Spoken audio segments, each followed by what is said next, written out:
My wife sued me in the Fidelity Tribunal. If I'm found guilty, I'll be stripped of all my assets and sentenced to 10 years in prison, leaving my wife free to marry her old flame. If I'm found innocent, she'll be left with nothing, cursed with a lifetime of misfortune, her face disfigured into a hideous mask.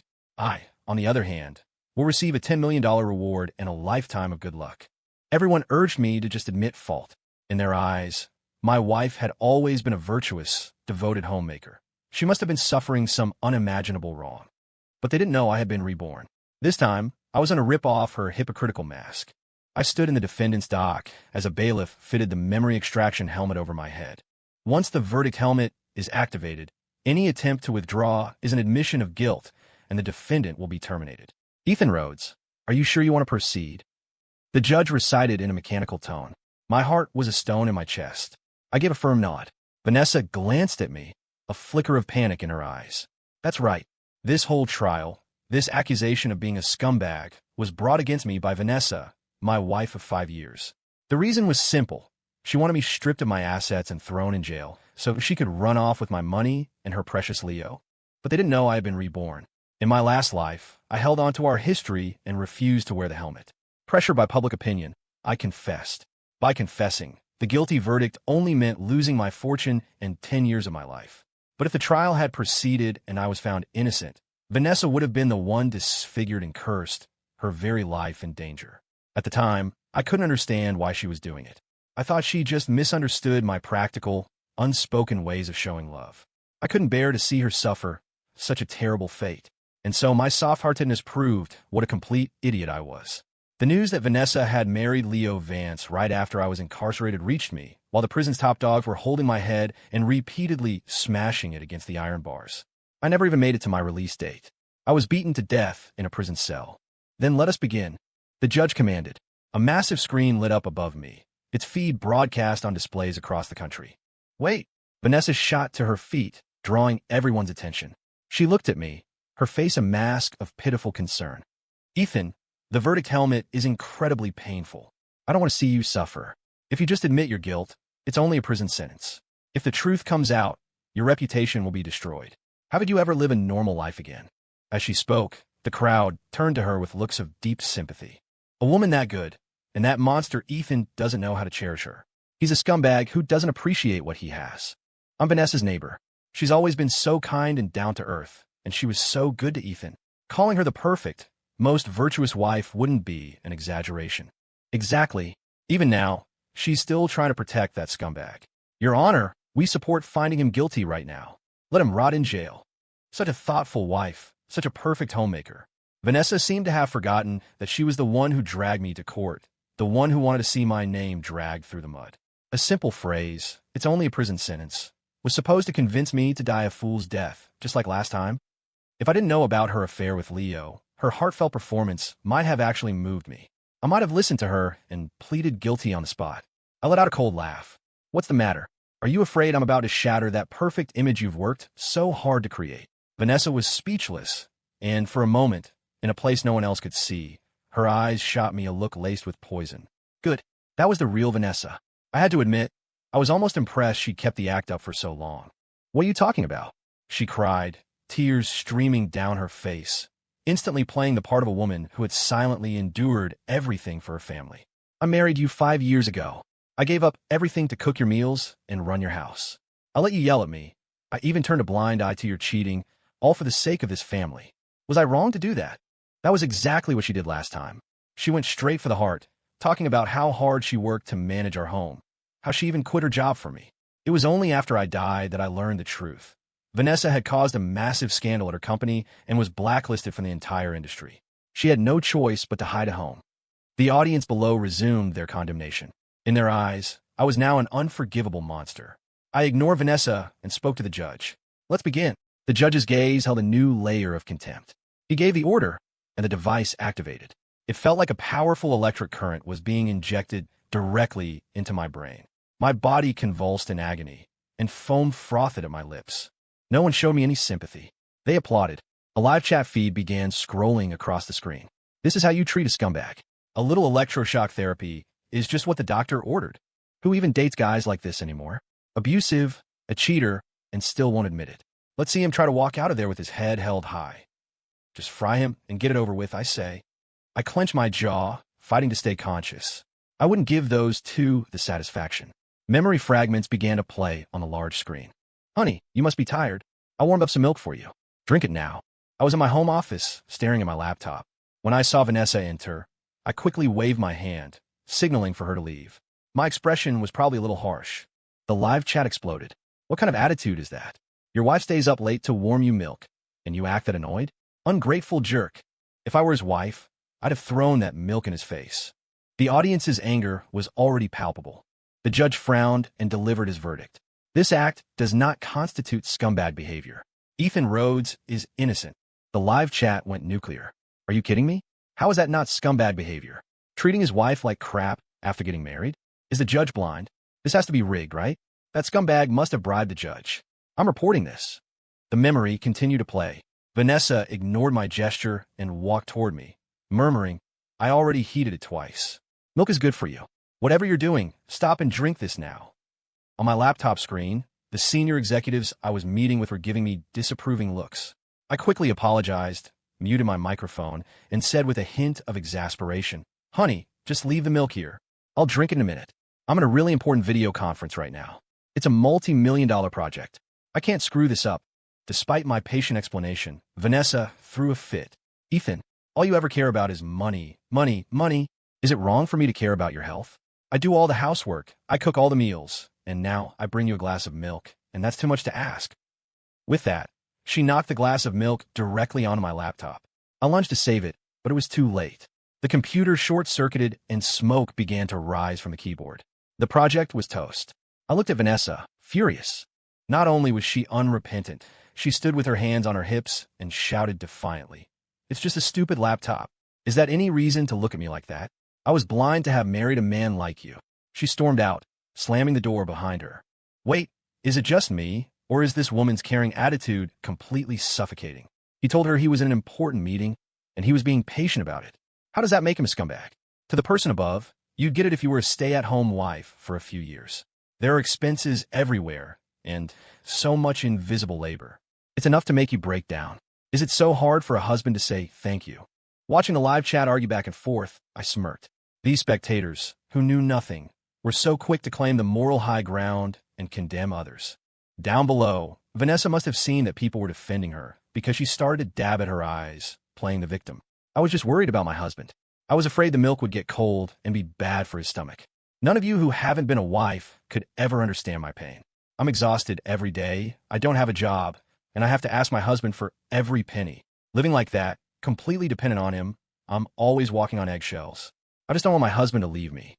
Vanessa's performance was heartbreaking, and the uninformed masses were eating it up, their faces full of sympathy.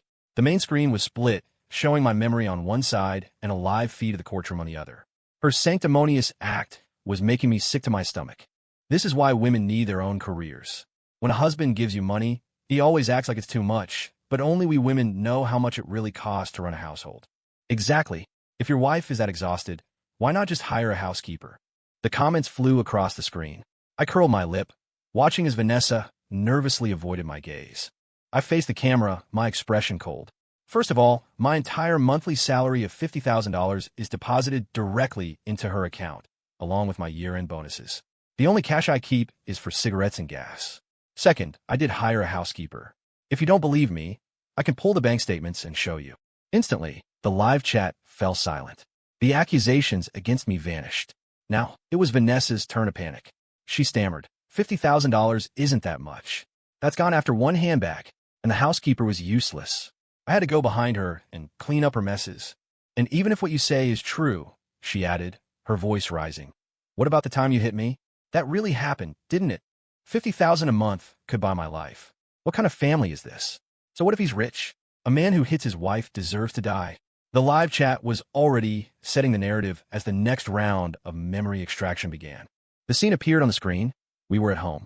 I slapped Vanessa hard across the face. She collapsed to the floor, staring up at me in disbelief. You hit me. You actually hit me over something so trivial. We're getting a divorce. The live chat erupted. Oh my God, so giving her $50,000 a month means he can just hit his wife whenever he wants. With domestic violence, there's no just once. He's a scumbag who needs to be punished. I can feel the sting just watching this. The judge delivered his verdict again. This does not constitute scumbag behavior. Ethan Rhodes is innocent. It wasn't just a live chat this time. The audience in the gallery jumped to their feet, hurling water bottles and shoes at me. Someone threw a glass bottle. I dodged it, but it shattered against the wall behind me. A shard of flying glass sliced open my cheek. Warm blood trickled down my face and dripped onto the back of my hand. The prolonged memory extraction had already left me weak. I struggled to stay on my feet, glaring furiously at the people who had thrown things at me. You monster! What kind of man hits a woman? We don't accept this unfair verdict. We demand a new judge. Protest! Protest! The scene descended into chaos. The judge slammed his gavel. Order. Any further disruptions will be met with immediate removal from the courtroom. Though the crowd chanted in protest, the judge's stern command silenced them. This time, when he looked at me, there was a subtle shift in his eyes. Vanessa shot me a triumphant glare and mouthed the words, "Fight me, and you'll die." But she had forgotten one crucial detail. These were my memories. Even if she tried to convict me with public opinion, the people would eventually see the truth. Just as my memories were about to be extracted again, the helmet suddenly sparked. A searing pain shot through me, as if my entire body was being scorched, and I collapsed, unconscious. As darkness closed in, the last thing I saw was Vanessa's lips curling into a smile as she stared down at me. The live broadcast was cut. I was rushed to the infirmary while the judge announced a recess. He's probably just trying to run from the inevitable, isn't he? No real evidence to save himself. I told you this was rigged. No, we demand they resume the memory extraction. What if they secretly declare him innocent behind our backs? Or they just want to play us for fools? The online commentators were still flooding the chat. The judge paused the proceedings and came to find me. By then, I had regained consciousness, though my body was still racked with spasms. I apologized, the technician said. Upon inspection, it appears the verdict helmet was tampered with, causing it to short-circuit. We are deeply sorry for the harm it has caused you. Hearing that confirmed my suspicions. The only person with the access and motive to tamper with the helmet was Leo Vance. They were trying to make me back down, or maybe even kill me. If that was their game, then I no longer had any reason to hold back. The judge looked conflicted. Can you continue with the trial? My gaze was unwavering. I staggered to my feet. Yes, someone wanted me dead. I had no intention of letting them win. When I re-entered the courtroom, Vanessa's eyes widened in disbelief. I just smirked and didn't spare her another glance. The live feed reconnected. The viewer count had skyrocketed to 80 million. Was he faking it before? Just sentence this guy to death already. Why waste everyone's time? I can't wait to see how he tries to explain away the domestic violence. Unless we're all blind. I took a deep breath and put the verdict helmet back on. Enduring that agony a second time was a small price to pay. The memory of how Vanessa and Leo had flushed my ashes down a toilet in my past life made my chest heave with rage. Even if I died here today, I would expose the truth. The screen flickered and my memory reappeared. Vanessa, don't you understand? Goldie was family. How could you kill him? He was with us for 3 years. 3 years. Do you even have a heart? I had my hand around Vanessa's throat, the veins on my arms bulging. She stared back at me, defiant. He was just an animal. Leo's been feeling unwell, and he likes to eat dog meat. What's wrong with me making him a nourishing meal? Besides, Goldie has been living here for free for so long. Isn't it time he contributed something? I almost choked on my own rage. Goldie was our golden retriever. We got him together when we were dating. Vanessa had adored the idea of a puppy, but I was the one who trained him, fed him, and walked him every day. Thankfully, Goldie was obedient and affectionate. Even I, someone who wasn't much of a dog person, grew deeply attached to him. But one evening, I came home from work and grabbed the leash as usual. I called his name several times, but there was no response. That was strange. Goldie would usually come running the moment he saw the leash. A sense of dread washed over me. The air was thick with the foul stench of blood. I ran to the kitchen and saw the floor covered in blood and tufts of golden fur. My legs nearly gave out. When I checked the security footage, I watched in horror as Vanessa called Goldie over. He was still wagging his tail. She took a frying pan and bludgeoned him with it, again and again. At first, he seemed confused, then he just collapsed. I watched the recording and threw up from the sheer horror of it. When Vanessa returned home, she looked at me without a hint of concern. Why are you home so early today? My voice was choked with tears. Why did you kill Goldie? I thought she would show at least a sliver of guilt, a moment of remorse. Instead, she said nonchalantly, Leo was craving dog meat, but we couldn't find a restaurant that served it. Goldie looked pretty plump, so I cooked him up for Leo. I couldn't process it. Goldie, a member of our family, had ended up on someone else's dinner plate, and the person responsible couldn't care less. I slapped her across the face. Goldie was family. How could you be so heartless? Vanessa was stunned by the slap. When she recovered, she became hysterical. How dare you hit me? Over a stupid dog? Fine, I'll just buy you another one. Her words made me laugh, a bitter, broken sound. Buy another one? Could another dog replace 3 years of companionship? Or did she mean she would use my own money to buy another dog to placate me?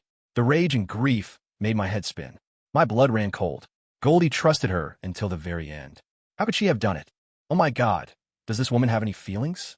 I can't even bring myself to shoo a stray cat, let alone hurt a pet you've had for 3 years. Even as someone who isn't a pet lover, I think this woman went way too far. As a pet lover, I think a slap was getting off easy. If it were me, I'd have killed her. Am I the only one who noticed she killed the dog for another man? The tide of public opinion turned in an instant.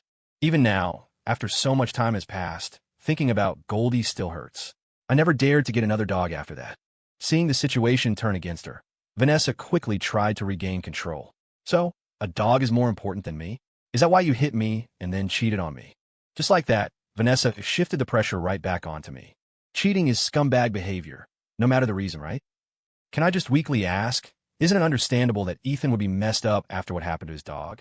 And isn't this woman cooking for another guy basically cheating? What if they're just friends? Guys and girls can have purely platonic friendships. For the person above, I hope your wife has 10 or 20 guy best friends. When the judge announced the next memory segment, the voices condemning me had dwindled. It was clear from her expression that Vanessa, sitting below, was getting nervous. The next memory appeared. I was lying in a bed. Next to me was a naked woman. I scrambled up in horror, and just as I was about to speak, Vanessa kicked the door open. Ethan, who is this woman? You cheated on me. Did you forget you promised me a lifetime of loyalty? Do you have any idea how much I've sacrificed for you? Vanessa sobbed, wiping away tears. I rushed to get up, frantically trying to explain. I honestly don't know. I don't even know who she is. Honey, please let me explain. I don't know her. Is that the standard excuse for every man caught cheating? If that were me, I'd have slapped both of them right then and there. I will literally eat my own shit on a live stream if Ethan doesn't know that woman. Seeing the comments on the live chat, Vanessa's confidence returned. She clearly had no idea that I held a memory she knew nothing about. The judge announced his verdict once more. This act does not constitute scumbag behavior. Ethan Rhodes is innocent. Is Ethan the judge's father? Did he save the judge's life in a past life? How is this not scumbag behavior? I'm reporting this rigged trial. This is getting ridiculous. The other stuff, whatever, but he was caught in bed with another woman. How can he be innocent? Mom, society has finally gone so crazy I don't recognize it anymore. In front of everyone, Vanessa burst into tears. Ethan, I don't know how much money you paid the judge, but if you want to walk away with any dignity, just end this trial now. I figured Vanessa wasn't sure if I knew the whole truth. She was trying to cut her losses by making this magnanimous gesture. But her performance wasn't over yet. Even though you're a scumbag, I don't blame you. I only brought you to court because I wanted all women to know that they need to love themselves first. A man's heart can change in an instant. Ethan, let's forgive and forget the past. I just hope you can reflect and reform yourself in prison. Let's part on good terms. What a generous display. If I hadn't lived through the tragedy of my last life, I, like everyone else, would have been completely fooled by her masterful acting. Part on good terms? In your dreams. My cold reply only made Vanessa look more grieved. We were husband and wife. After all we've been through, I don't want to see you make things worse for yourself. Just confess. I can't bear to relive those painful memories. Every time I think about it, it hurts so much. I'm not the one who did anything wrong. So why am I always the one who has to suffer the consequences? I had to admit, Vanessa was a master of manipulation. The crowd, which had just started to harbor doubts about her, was now firmly back on her side, shouting accusations at me. Okay, so maybe Vanessa made a mistake earlier, but can you honestly say you're blameless? She was willing to forgive you for hitting her, and you still went and cheated on her. You're worse than an animal. Once again, I was public enemy number one. Don't judge a man until you've walked a mile in his shoes. I shot a look at the judge, signaling him to continue. I had no desire to waste my energy on these fools. The memory extraction resumed. In my previous life, at this point, I'd already been sentenced. There was no turning back. I begged and pleaded for one last chance to go home and say goodbye to Vanessa. Perhaps she never expected me to return. When I opened the door, the unmistakable sounds of passion drifted from the bedroom, rising and falling. I froze, unable to move forward, unable to bring myself to open that door. Then I heard Leo's voice. "You're a genius. Who would have thought of a plan like this? That idiot Ethan will probably go to his grave never knowing he was drugged and that we planted a prostitute in his bed." Vanessa laughed triumphantly. "He's always thought he got drunk and did something to betray me, so he just confessed. If he had actually worn the verdict helmet, we would have been finished. Good thing he's finally locked up. From now on, everything he has is ours." Standing outside the door, my blood boiled. But just as I was about to burst in, the prison guards behind me grabbed me. "You've already confessed. There's no chance for an appeal. Time's up. You have to come with us." Everyone in the room now knew I had been framed, but the verdict was in. It couldn't be overturned. I gritted my teeth and left, resigned to my fate. What followed were scenes of me in prison, being bullied, beaten, starved, even forced to eat excrement. There's a pecking order in prison, and the crime of being a scumbag puts you at the very bottom. As a former office worker, I stood no chance against those brutes. The final memory was of the news of Vanessa and Leo's wedding reaching me. I was already beaten to a bloody pulp. My last act was to clutch a photo of Vanessa and me as I died. At that moment, the screen went black. The courtroom was in an uproar. Did I see that right? Why was that memory from the future? Is this a bug in the memory system? See, I told you. This old trial is rigged. We demand a retrial. I never intended to hide the fact that I had been reborn. When a verdict helmet was removed, I faced the camera and spoke earnestly. "I know this is hard to believe, but I have indeed been reborn. I only did this to get justice for myself. If you don't believe me, you can bring the highest authorities to verify it." In this world, concepts like reincarnation and time travel were commonplace enough to be accepted, but people were skeptical of my reasons. Many of them knew Vanessa personally and simply couldn't believe she was capable of such deceit. She had just played the part of the perfect, loving wife too well. She was even a minor internet celebrity, known for her videos about housekeeping and cooking. Only the housekeeper and I knew that Vanessa just posed for a few shots. The housekeeper did all the actual work. I used to think it was just a hobby and paid it no mind. I never imagined she was building her public image for years, all in preparation for this very trial. The judge glanced at me and nodded to the bailiffs. The live chat was still going wild. "How do we know you guys aren't all in on it?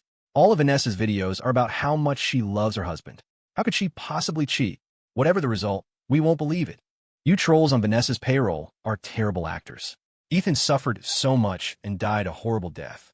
He finally gets a second chance, and you're still questioning him. Yeah, get lost, you paid shills."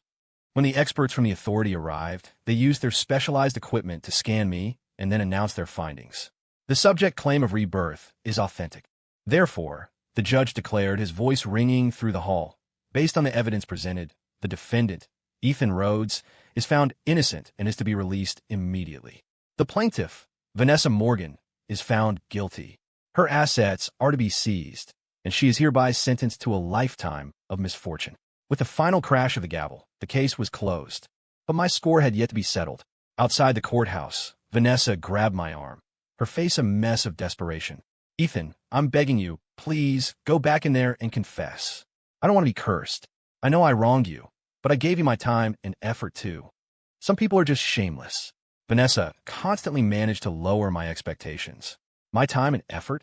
Did she mean the time she spent spending my money, or the effort she put into plotting my demise? In my last life, I trusted her so completely, felt so guilty, that I confessed without even going to trial. And all I got in return was betrayal. I remember it all now. Before we were dating, I was a project lead at my firm and went to her company to discuss a partnership. She was overly attentive back then.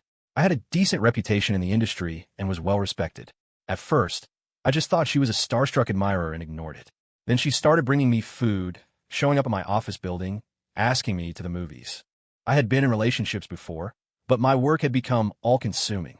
At the same time, my family was pressuring me to get married, trying to set me up on blind dates. I hated the idea of my life being controlled, but I didn't want to worry my mother. Just as I was trying to figure out how to refuse the blind dates, Vanessa appeared. She offered to pretend to be my girlfriend to get my family off my back. Even though I knew what she was really after, I wasn't opposed to her, so I agreed. When I took her home, she was incredibly respectful and filial, completely charming my parents. I watched her that day and thought that maybe giving things a try with her wouldn't be so bad. So, I was the one who asked her out. Even though she had pursued me, I felt that asking was something the man should do. Over time, my feelings for her deepened. Thinking back on it now, her entire pursuit was a calculated plan. She was playing the long game, from our first meeting to our marriage, all leading to this trial. She had even predicted that I would be willing to sacrifice myself for her. All the while, she and Leo had never broken off contact. Leo was just a simple bailiff with a meager income. He looked respectable, but that was it. They needed money, and Leo had a gambling problem. They had targeted me from the very beginning. Otherwise, my death in my last life wouldn't have been so pathetic. What? So your life is a life, but mine isn't? You've already had me killed once. Do you expect me to die for you a second time? You were right about one thing. I was an idiot, but I'm not anymore. I violently shook her hand off. I should have realized it sooner. From a moment she sued me in the tribunal, I should have known she was after my money. Why would someone who claimed to love me turn around and demand I be punished? They say you can't see the forest for the trees. I suppose her tearful, heartfelt act blinded me to her true intentions. I want you both to suffer, just like I did. A lifetime of misfortune and a miserable death.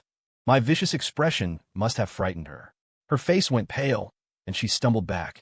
I never knew you were such a selfish, heartless monster. I was blind to have married you. I'm telling you, even if I die, I'm taking you with me. With that threat, Vanessa turned and fled in a panic.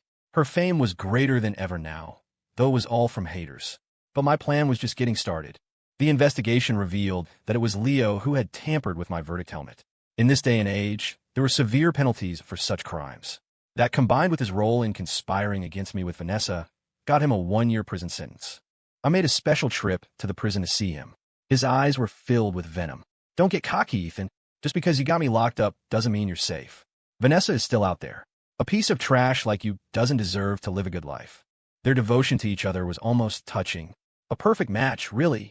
I wondered how long they would cling to each other when disaster truly struck. I smiled. Do you know who reported you? It was Vanessa, but she's not doing so well herself. Cursed with bad luck, and her face is starting to rot away. At least, now, no one will be competing with you for her. I wish you two the best. Although Leo knew Vanessa would be disfigured, I was certain he couldn't imagine what she looked like now. Leo sneered. Don't try to drive a wedge between us. No matter what Vanessa becomes, I'll still love her. I'm not a petty coward like you, who claims to love her, but won't even go to prison for her. It seemed they both still thought I was a fool. I raised an eyebrow. Well, we'll see about that. After leaving the prison, I started pulling some strings to get Leo's sentence reduced. Of course, I'm no saint. I just wanted them to be reunited sooner, so they could share the misery of the curse together. For someone like Leo, being in prison was far too comfortable. The day I touched Vanessa outside the courthouse, I had planted a micro camera on her. Vanessa's life had been a living hell. When she looked in the mirror, she saw the skin on her face slowly beginning to rot, the wounds weeping pus and blood until her features were unrecognizable. Even I was shocked when I saw the footage. Vanessa would cover her face and scream, smashing every mirror she could find. But this was only the beginning. The torment I endured in prison was far worse than this. On top of that, her social media accounts were flooded with haters. Death threats, moral condemnations, people mailing her razor blades, dead rats, even funeral wreaths and memorial tablets. Vanessa wanted to flee the city, but no one would sell her a ticket. Eventually, she had no choice but to lock herself in her room. But all her assets had been seized, and the luxury condo she was living in was one I had bought for her. I showed up at her door with a team of movers. She had probably been harassed by so many haters that when she heard the knocking, she just curled into a ball in the corner, trembling. Seeing her on the video feed brought me a great deal of satisfaction. Since she wouldn't open the door, I had my men kick it down. The door crashed inward, and Vanessa froze in terror. It's time for you to move out. This is my property, I said flatly, ignoring her expression. The last time I saw her, outside the tribunal, she had a defiant "you'll get what's coming to you" look on her face. Now, she looked at me like a dog, crawling on her knees to beg. Ethan, I have nothing now. Please, just let me keep the condo. I was wrong. I shouldn't have done that to you. Please, just give me a chance to live, okay? I laughed coldly. Goldie didn't do anything wrong, and you still killed him? I'm just treating you the same way you treat others. What can't handle it? She tried to plead further, but with a single glance from me, my men dragged her out and threw her onto the street. Let the storm rage. A month later, Leo was released. Vanessa, hearing the news, went to find him. A month is a short time, but it was long enough for Vanessa to experience a level of fear and despair she had never known. After I kicked her out, she had been forced to sleep in the sewers. Now, she was not only disfigured but also reeked of filth, looking like a ghoul. When Leo saw her, he recoiled in shock. Vanessa threw her arms around him, weeping. "It's me, Leo. You have to help me. I can't survive like this." Leo must have recognized her voice. He pushed back her matted hair, revealing a face that was no longer human. Her skin was a mangled ruin, with bones showing through in places. Leo screamed and shoved her violently to the ground. "Ghost, get away from me." Vanessa looked utterly broken, staring at him in disbelief. "Leo, you used to say you would love me no matter what I became." I sneered to myself. Men are visual creatures. Besides, Leo was willing to tolerate Vanessa marrying me for my money in the first place, which proved he never loved her that much to begin with. It was time for Vanessa to know what it felt like to be betrayed by the one she loved most. "What are you talking about? You hideous monster. I'd have to be blind to want you. Get lost." Leo leaned against a wall and began to vomit uncontrollably. Vanessa froze, then suddenly burst into crazed laughter. "Liar. You're all liars. Ethan told me you would be disgusted by me, and I didn't believe him. So this is the kind of person you really are." "That's right. The day I threw her out, she had told me with absolute confidence that Leo was still out there waiting for her, that I was the one who didn't appreciate her. I had no choice but to cruelly tell her the truth." Leo gasped between heaves. "Stay away from me. Don't spread your bad luck to me." Realizing her last hope was gone, Vanessa's demeanor changed. She pulled out a knife and walked calmly toward Leo, plunging it straight into his heart. Leo looked down at the blade, then up at her, his eyes wide with shock. "You? Why?" Vanessa's face was a mask of death. "People who betray true love deserve to die. Ethan told me you were only in it for the money. If I won the case against him, we could live happily ever after. If I failed, I would take all the punishment, and you would walk away without a scratch." It seems my little bit of psychological warfare had worked. Leo tried to say something else, but he collapsed to the ground, lifeless. Vanessa gave a bitter smile, then turned the bloody knife and slashed it across her own wrist. "Ethan," she whispered as blood sprayed from the wound, "I wronged you in both of our lives. I see now. The one who truly loved me was you." The blood pooled around her as she fell. I just watched, my heart a silent, empty space. In my last life, I died full of resentment. It seemed these two wouldn't fare any better. All I hope for in the days to come is peace and quiet. I was given a chance to live again, and I won't be a fool a second time.